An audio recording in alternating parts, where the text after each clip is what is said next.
대구시청 신청사 예정지인 옛 두류정수장 주변이 토지거래 허가구역으로 재지정됐습니다. 달서구는 신청사 이전이 끝나지 않았기 때문에 연장이 불가피하다는 입장인데요. 일부에서는 난개발이 이루어질 수 없는 지역에 대한 이중 규제라며 반발하고 있습니다. 천혜열 기자가 취재했습니다.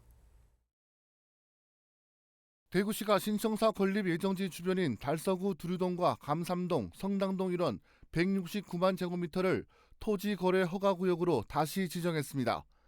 2020년 2월 첫 지정 이후 지난 4일로 허가구역 지정이 만료됐지만 또다시 앞으로 5년 동안 목적에 부합하지 않은 토지 거래를 제한하기로 한 겁니다. 재지정 이유는 토지 거래 허가구역 지정의 원래 목적이었던 신청사 건립이 아직 완료되지 않았기 때문입니다.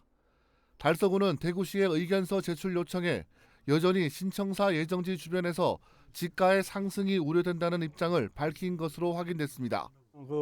목적이 실행이 되지 않았기 때문에 여전히 토지의 투기적인 거래가 성행하거나 지가가 급격히 상승할 우려가 있는 지역으로 보고 그렇게 이제 재지정 의견을 냈습니다. 지난 5년 사이 관련법이 개정되면서 토지거래 허가구역에 대한 규제는 더 강화됐습니다. 주거지역의 경우 지금까지 180제곱미터 이하라면 별도의 허가를 받지 않고 거래가 가능했지만 재지정 이후 60제곱미터만 넘어도 지자체의 허가를 받아야 거래가 가능합니다. 상업지역 역시 기존 200제곱미터에서 150제곱미터로 허가 기준이 좁혀졌습니다. 달서구에는 즉각 반발했습니다. 해당 지역은 부동산 투기의 조짐이 전혀 없을 뿐더러 오히려 지난 5년 동안 토지거래 허가구역으로 묶이면서 개발은커녕 진행 중이던 재개발 재건축 사업이 중단돼 주민들이 큰 피해를 입었다는 겁니다.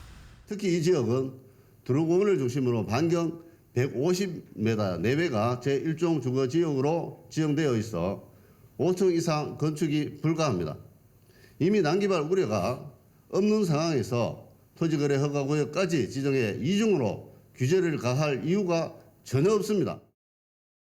신청사 예정지 주변은 오는 2030년 2월 4일까지 목적에 어긋나는 일정 규모 이상의 토지 거래가 제한됩니다.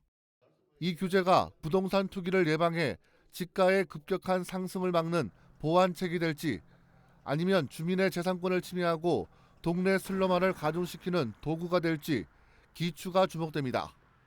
BTV 뉴스 천혜열입니다.